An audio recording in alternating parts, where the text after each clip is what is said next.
ഈ 8 month start ചെയ്തിട്ട് 3, 4 മാസമായ ഒരു ഫീലാണ് എനിക്ക്. കാരണം ഇതങ്ങോട്ട് നീങ്ങുന്നില്ല. ഇഴഞ്ഞാണ് പോകുന്നത്. നിങ്ങൾക്കും അങ്ങനെ തന്നെ ആണോന്നൊന്ന് കമന്റ് ചെയ്യണേ. കാരണം 7 മന്ത് വരെ എനിക്ക് സ്പീഡിലാണ് പോയത്. ഞാൻ ഒന്നും അറിഞ്ഞില്ല. 7 മന്ത് പോയതേ അറിഞ്ഞില്ല. പക്ഷേ ഈ 8 മന്ത് സ്റ്റാർട്ട് ചെയ്തപ്പോ തൊട്ട് എന്താന്നറിയത്തില്ല. സ്നെയിൽ ഇഴയുന്ന പോലെയാണ് ഇഴഞ്ഞോണ്ടിരിക്കുന്നത്. 8-ാം മാസം ആയപ്പോ എനിക്ക് പിടിപെടാത്ത അസുഖങ്ങളില്ല.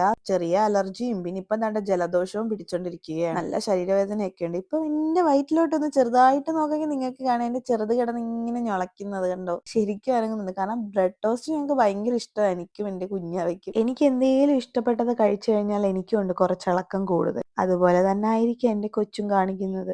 എന്തായാലും നല്ലപോലെ അനക്കം ഉണ്ടായിരുന്നു. അത് കഴിഞ്ഞ് പിന്നെ അങ്ങ് നിന്നു. സാറ്റിസ്ഫാക്ഷൻ കിട്ടിയപ്പോൾ തന്നെത്താൻ അങ്ങ് അടങ്ങി. പിന്നെ പേരയ്ക്ക എനിക്ക് ഭയങ്കര ഇഷ്ടം. പക്ഷെ ഒരുപാട് കഴിക്കാൻ പറ്റില്ല. കാരണം എനിക്ക് പ്രഗ്നൻസി പീരീഡിൽ കിട്ടിയ വേറൊരു സാധനമാണ് ചെറിയ സ്റ്റോണ്. അതുകൊണ്ടിട്ട് അധികം കഴിക്കാൻ പറ്റത്തില്ല. പിന്നെ വൈകുന്നേരമായപ്പോൾ ഞങ്ങളുടെ അടുത്ത അണ്ണന്റെ മോൻ വന്നിട്ടുണ്ടായിരുന്നു. ഇവനെ കാണുമ്പോൾ ഒരു വലിയ മനുഷ്യനായിട്ട് തോന്നുമെങ്കിലും 10-ാം ക്ലാസ്സിലാണ് പഠിക്കുന്നത്. അവന് ഞാൻ വീഡിയോ എടുക്കുന്ന മനസ്സിലായി. അതിന്റെ ആ നാണത്തിൽ ഇങ്ങനെ തലയും കുനിച്ച് നിൽക്കുകയാണ്. അമ്മ പിന്നെ അമ്പലത്തിൽ പോയിട്ട് വന്നപ്പോഴാണ് ഓർക്കുന്നത് പൂ കൊടുക്കാൻ മറന്നത്. അതും താങ്ങി പിടിച്ചോണ്ട് ഇങ്ങനെ നിൽക്കുകയാണ്.